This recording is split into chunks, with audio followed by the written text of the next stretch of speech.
Today, we break down some of the biggest games of the month, and we look into how one athlete's journey has taken a new perspective away from the water. And we also get the inside details about our volleyball team's plan to take down Prosper. These stories and more on this edition of Season Pass.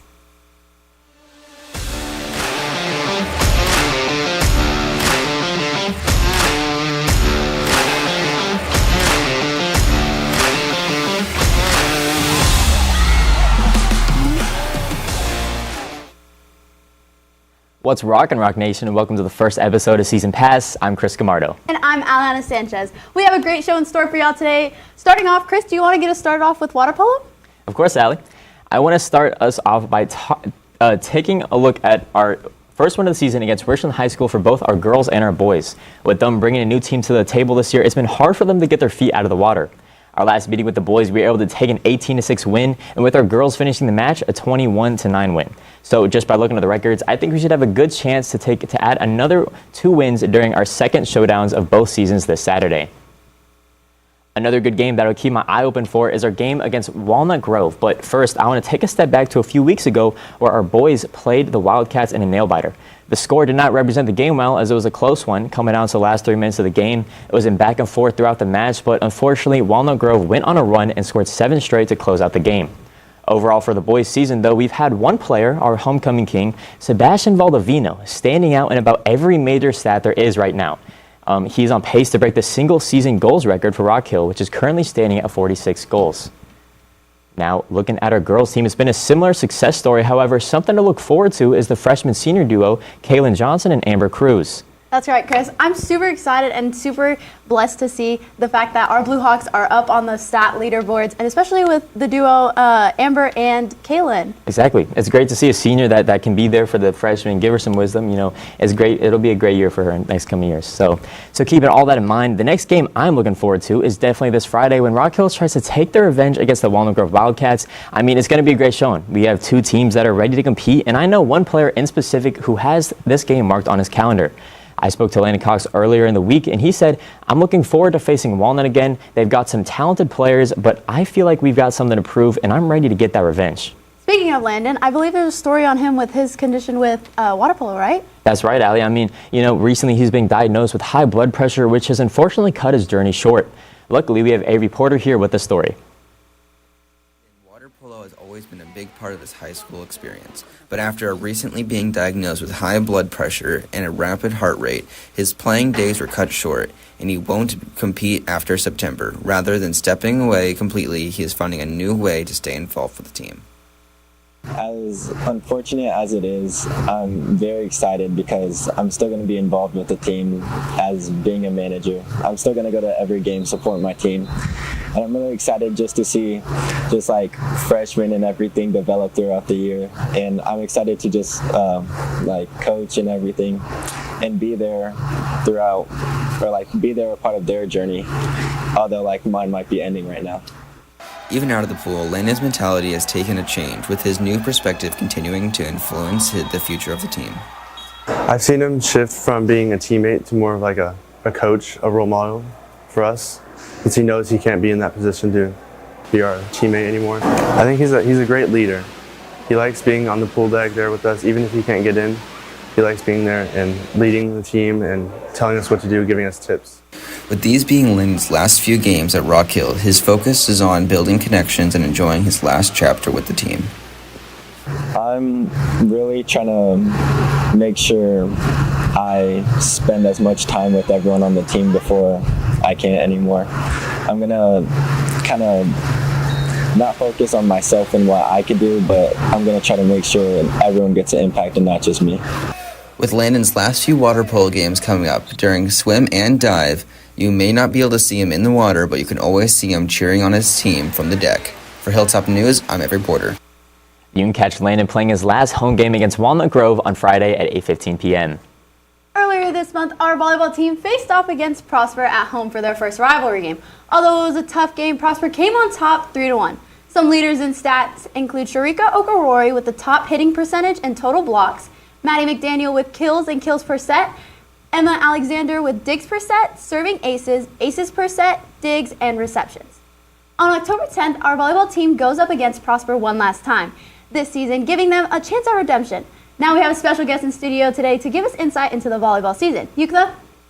Welcome to Game Face. I'm here with Sharika, and today we're going to be talking about volleyball. So, what was y'all's motto going into the season? So this year our motto was PTW, which stands for Prove Them Wrong, which basically means that all the people who doubted us this year, all the people who thought that we wouldn't be able to do well, beat the teams that we want to beat, we're trying to prove them wrong this season and just show them what we're made of. I know that you guys have a lot of underclassmen in your team. So how have you incorporated them into your chemistry building and stuff like that? I think that maybe not lucky per se, but I think that since all of our underclassmen are sophomores and we don't have any freshmen on our team, we've had the chance to already get to know them for about a year, kind of already see how they play, kind of see their playing styles when they were on freshman or JV or wherever they were last year, and we've kind of gotten a little free trial on our freshmen and are now sophomores. So I think we've done a really good job of incorporating them into our team and our play styles and our plays. And I think that our team chemistry has benefited from them being on the team. That's great. And I know you guys are halfway through your season. So what has changed throughout your halfway through district? I think that for this team this year, it was kind of actually a little weird. You know how untimid we were at the beginning of the season? We defrosted pretty quickly. And, our first tournament all the way up in Georgetown, I think that we did really well in that tournament, kind of, showed our stuff. But from the beginning of season to now, I feel like we've seen tremendous growth in our team dynamics. I mean, I think we're pretty daring on offense now. And we've been running a few crazy plays, trying out what works, what doesn't. And I feel like throughout all that experimentation, I think we've really grown as a team. And a couple weeks back, you all played Prosper, and I know it was a close game. So what made it so you guys stayed that close? The number one thing that I would say helped us in the Prosper game was our energy. Our energy was absolutely amazing.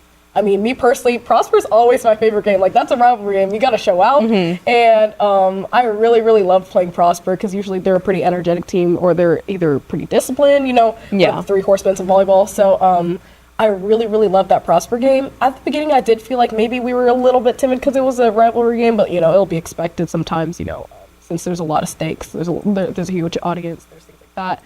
But I think overall, we did really, really well. And in that game, our energy, our willingness to just show out and not be scared, I think that really carried us through that one set that we won. So, what are you guys going to change when you guys play Prosper this time?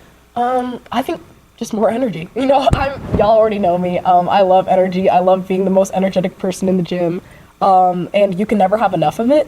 And with energy comes communication. It comes just willingness to just go out and do your stuff, show your face. And it also comes a little bit more daring, a little gal, a little audacity in the way that you play.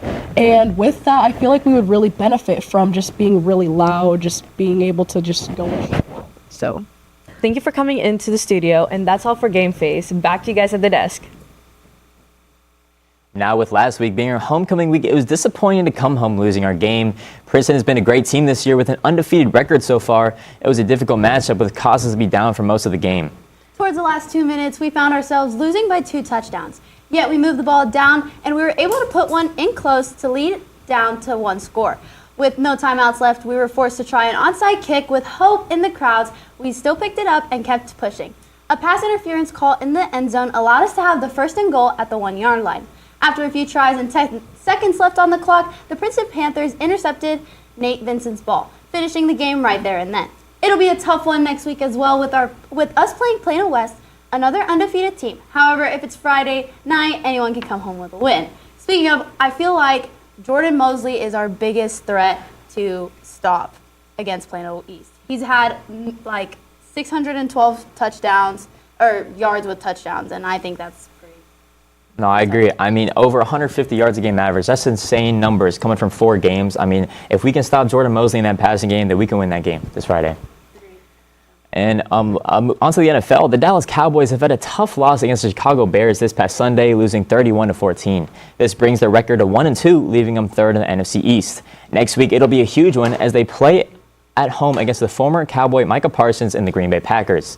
And, I mean, I got to say, I'm a little bit disappointed this offseason. I mean, I have his jersey. I loved Micah Parsons. I see him first year, I was a fan, and now it's disappointing to see him in the Packers. But, I mean, I know he's going to come with vengeance. I know who he is, but, I just can't wait to see this game. I think it's going to be an intense one, so I'm super excited about that. Now moving over to the collegiate level, we currently only have 30 undefeated teams after week 4. This list includes Texas A&M, Texas Tech, the University of North Texas, and Houston. Unfortunately, the University of Texas does not make the list after their loss to Ohio State in week 1, which I thought was a pretty great game. Ohio State really pulled that one out, so it was really unfortunate to see Texas losing, but Texas have definitely came for redemption through these last couple weeks. Yeah, I agree. I mean, well, that's all we have today for Season Pass. I'm Chris Scamardo. And I'm Aliyana Sanchez. Keep rocking, Blue Hawks.